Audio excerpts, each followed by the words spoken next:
But while they worked, they needed to hide their absence from the guards who were conducting periodic nighttime inspections, so they sculpted papier-mâché versions of their heads out of soap, toothpaste, and toilet paper. To make them look more realistic, they used real hair from the floor of a prison barbershop and painted it with skin tones using stolen art supplies, then placed them in their beds, along with cardboard bundles and towels to make them look like they were sleeping wrapped up. While they were working on their makeshift escape gear, they were also looking for a way out.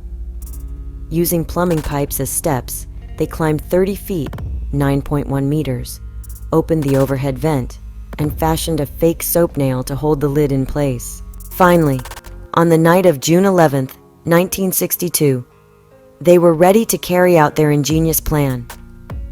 They left the doll heads in their beds to fool the guards, and Maurice and the Anglin brothers crawled out through the holes in the cell walls. As for West, he made his escape when he couldn't get out of his cell in time, so the others left without him.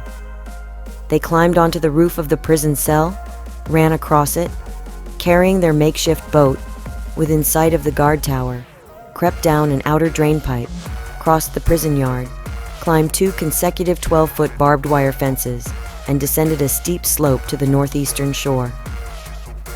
For the island, at the edge of the crashing waves, they inflated their boat and disappeared into the night. The alarm was not raised until the next morning, when the leaf heads were discovered. The prison immediately went into lockdown, and an intensive search began. Hundreds of security personnel began searching the surrounding areas. The Coast Guard found one of the oars and a rubber-sealed box containing the brothers' belongings. A week later, some of the remains of their raft and one of their homemade life jackets were washed away. But the 3 did not appear in any way. The authorities suggested that they must have died in the water while escaping, according to what the prison director at the time, Richard Willard, told the BBC, referring to the violent waves and strong winds surrounding Alcatraz. He said at the time, "You do not see anyone walking proudly about their escape from this prison," indicating that any attempt to escape from the place ends in death. However, the men's bodies were never found, and from the moment of their escape, there were reports of alleged sightings of the 3 away from the prison and letters said to be from them. Alcatraz closed in 1963, a year after the men escaped. This was partly due to its deteriorating structure and running costs.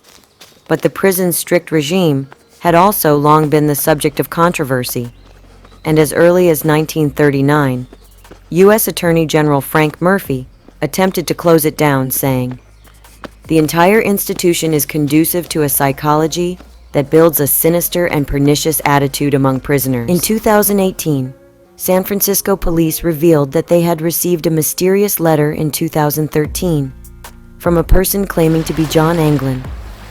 The letter stated, "I escaped from Alcatraz in June 1962. Yes, we all survived that night, but with difficulty." The letter confirmed that the men lived in secrecy, as Frank Morris died in October 2005 and Clarence Anglin in 2008, and the author of the letter said that he now wanted to negotiate his surrender in exchange for cancer treatment, but he did not appear after that. The case remains open, and in 2022, the authority released updated images of what the 3 Alcatraz prisoners may have looked like, while appealing for any information about them, in the hope it can finally solve the mystery.